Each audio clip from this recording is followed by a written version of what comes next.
Siamo ad Arco per la quarta tappa, Arco Trento, tappa completamente trentina. Questa tappa ha 4.000 metri di dislivello nella sua totalità, quindi è una tappa che sicuramente sarà molto importante in chiave classifica generale.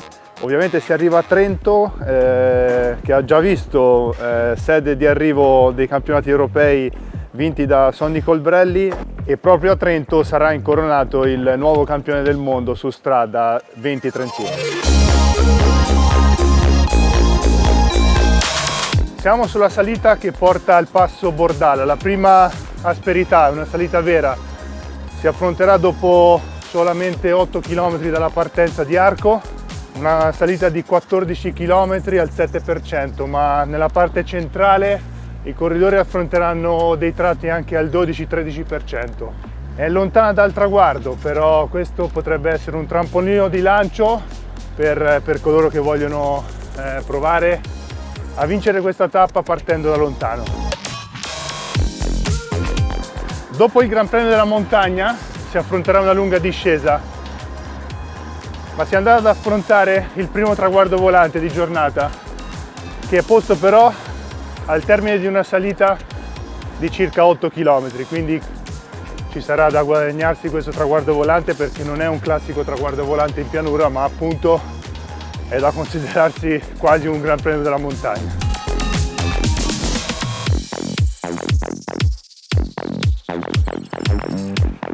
Passo Redebus, 12 km e 9 al 7%. È una salita impegnativa, non difficilissima nella prima parte, poi le pendenze nella parte finale arrivano anche al 10, anche 11%. Mancheranno 85 km al traguardo una volta scollinati. Saremo al Giro di Boa per questa tappa e sicuramente a questo punto della tappa conosceremo chi si prenderà la responsabilità. Se ci sarà una fuga, le squadre dei leader dovranno sicuramente prendere in mano la situazione.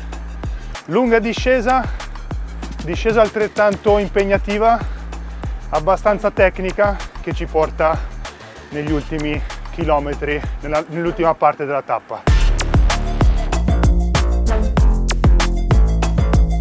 Dopo la discesa del Redebus, dopo un tratto di saliscendi, i corridori incontreranno una salita breve di 4,7 km, ma i primi 3 km saranno molto impegnativi, in doppia cifra. Qui siamo a Baselga di Piné, dove sarà posto il secondo traguardo volante di giornata. 35 km al traguardo, ci vediamo all'arrivo.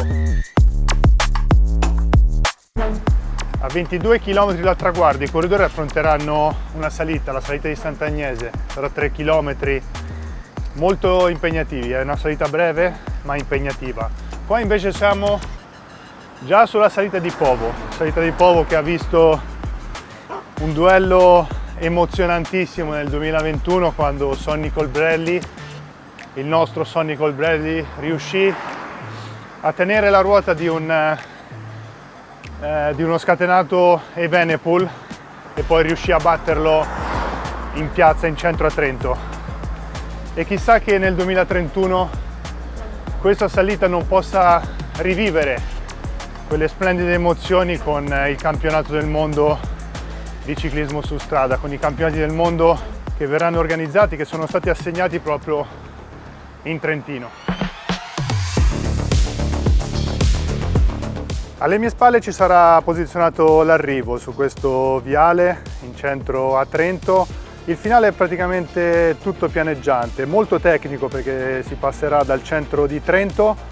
La tappa, come abbiamo detto, è molto esigente, sicuramente vincerà un corridore di peso. Secondo il mio punto di vista non sarà una tappa dove i distacchi saranno importanti, però ricordiamoci che siamo alla vigilia dell'ultima tappa e l'ultima tappa potrebbe cambiare sicuramente le sorti della classifica generale.